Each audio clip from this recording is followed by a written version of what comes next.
টিআরবিটিনি chairman doctor Pratyush Ranjan देव खबैतै कुबुनि जुदा जुदा अफिसियाल रकबाई तिनि माराइखा DYFI नि केसा बदल बरकनि जुदा जुदा सानमुं न तैनो सिक्ला रक न सेबुक जे मानथाइ तंमोनि रेनानि ताइ गोबांमा आमजोगमुं उइ पाइजाक आब्रं न रेजाल्ट दुइ चाकरि रेनानि रक खबजाक जुदा जुदा सानमुं रक सानाइलाइखा अ सालो मानजाखा DYFI नि जेनारेल सेक्रेटारि नबरन देव नि तिफांबाय जुदा जुदा आदब रक तो तीनटा दाबी निये টিআরবিটির চেয়ারম্যান ছিলেন, মেম্বার সেক্রেটারি ছিলেন এবং কন্ট্রোলার এক্সামিন উনি ছিলেন।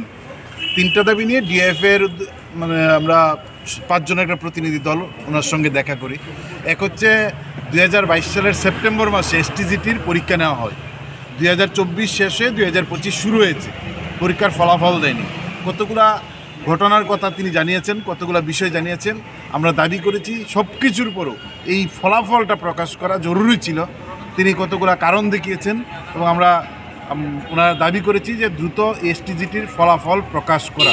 2 নম্বর হচ্ছে টেট পরীক্ষা 2019 সাল থেকে 2024 সাল 6 বছরে মাত্র 3বার টেস্ট পরীক্ষা হয়েছে এবং এনসিটির গাইডলাইন অনুসারে প্রতি বছর একবার টেট পরীক্ষার হওয়া এটা নিয়ম, গাইডলাইন। কিছু এই গাইডলাইনে 6বার পরীক্ষার হওয়ার জায়গায় মাত্র 3বার। নানা কারণ বলছেন এবং আমরা একবার দাবিও করেছিলাম যে বছর পরীক্ষা নেওয়া যায়নি, বিশেষ করে কোভিডের সময়, প্রয়োজনে তার পরের বছর 1 বছরে 2বার নেওয়া, কারণ 2018 সালে 2বার পরীক্ষা নেওয়া হয়েছিল। নানা আমরা এই কথা ওনার সামনে এই দাবি আমরা উত্থাপন করেছি এবং পরীক্ষা নিলে ফলাফল দেয় আর টিআরবিটি ফলাফল দিলে গভর্নমেন্ট নিয়োগ করেন না। এই যে পরীক্ষা নিচ্ছেন না টেট, আমরা দেখলাম গভর্নমেন্ট কিছুদিন আগে শিক্ষক নিয়োগের জন্য একটা পোস্ট ক্রিয়েট করেছেন, এখন দেখা গেল মাত্র 361 জন টেট উত্তীর্ণ, মানে বাকি যে পোস্ট গভর্নমেন্ট সেখানে রিক্রুট করেছেন সেখানে আর নিয়োগ হবে না।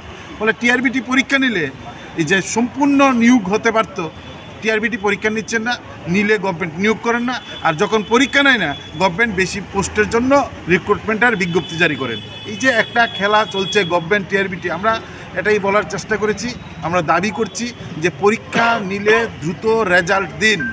এর আগেও টেটের পরীক্ষা হয়েছে, ছাত্রছাত্রীদের পরীক্ষা দিয়ে ধর্নায় বসতে হয় আমাদের ফলাফল দিন। এটা কি অবাক কাণ্ড! স্কুলগুলোর মধ্যে শিক্ষক নেই, হাজার হাজার ছেলে মেয়ে বিএড ডিএলএড এমএড পাস করা, পরীক্ষা নিচ্ছেন না। এই 3টা দাবি নিয়ে আমরা ওনার কাছে গিয়েছি। কোনো ক্ষেত্রে তিনি আমাদের সঙ্গে সহমত হয়েছেন, কোনো ক্ষেত্রে দ্বিমত প্রকাশ করেছেন।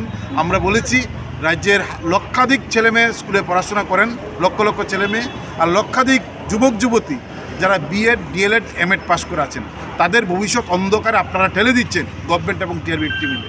ফলে তাদের ভবিষ্যৎ যেন অন্ধকারে না যায়, সেক্ষেত্রে ন্যূনতম ইতিবাচক ভূমিকা টিআরবিটির গাইডলাইন অনুসারে যা গ্রহণ করার তা যেন সঠিকভাবে রূপায়ণ করে। এই 3টা দাবি নিয়েই আমরা প্রায় দীর্ঘ 1 ঘন্টার উপর নানা বিষয়ে আমরা কথা বলেছি। কোনো বিষয়ে আমাদের সঙ্গে সহমত হয়েছেন, কোনো বিষয়ে দ্বিমত প্রকাশ করেছেন। তারপরও আমরা দাবি করেছি যে আমাদের কথা রাজ্যের ছেলে মেয়েদের ক্ষেত্রে, ছাত্রছাত্রীদের জন্য, শিক্ষিত বেকার যুবক যুবতীর স্বার্থে, রাজ্যের স্বার্থে আমাদের এই ডিমান্ড মেনে আপনারা ইতিবাচক ভূমিকা গ্রহণ করুন। হাইকোর্টের কেস আমরা জিজ্ঞেস করেছি যে গভর্নমেন্ট কিংবা হাইকোর্ট কিংবা সুপ্রিম কোর্ট আপনাদের কি বলেছে যে আপনারা রেজাল্ট প্রকাশ করেননি? তখন বলছেন না। তারা যদি আপনাদেরকে, কোর্ট যদি না বলে, গভর্নমেন্ট যদি না বলে, তাহলে আপনারা পরীক্ষা নিচ্ছেন, ফলাফল কেন প্রকাশ করছেন না? তারা ঘুরিয়ে কথা কেস চলছে, আর কেস গভর্নমেন্টের সঙ্গে চলছে যারা পরীক্ষার্থী বা ক্যান্ডিডেটের, টিআরবিটির সঙ্গে কেসের কোনো লিঙ্ক নেই। তারা নানা কথা ঘুরিয়ে কেস হাইকোর্ট সুপ্রিম কোর্ট এই বলেই এই ফলাফল দেওয়ার ক্ষেত্রে এই দেরি করছেন, প্রায় 2 বছর অতিক্রান্ত করে দিলেন।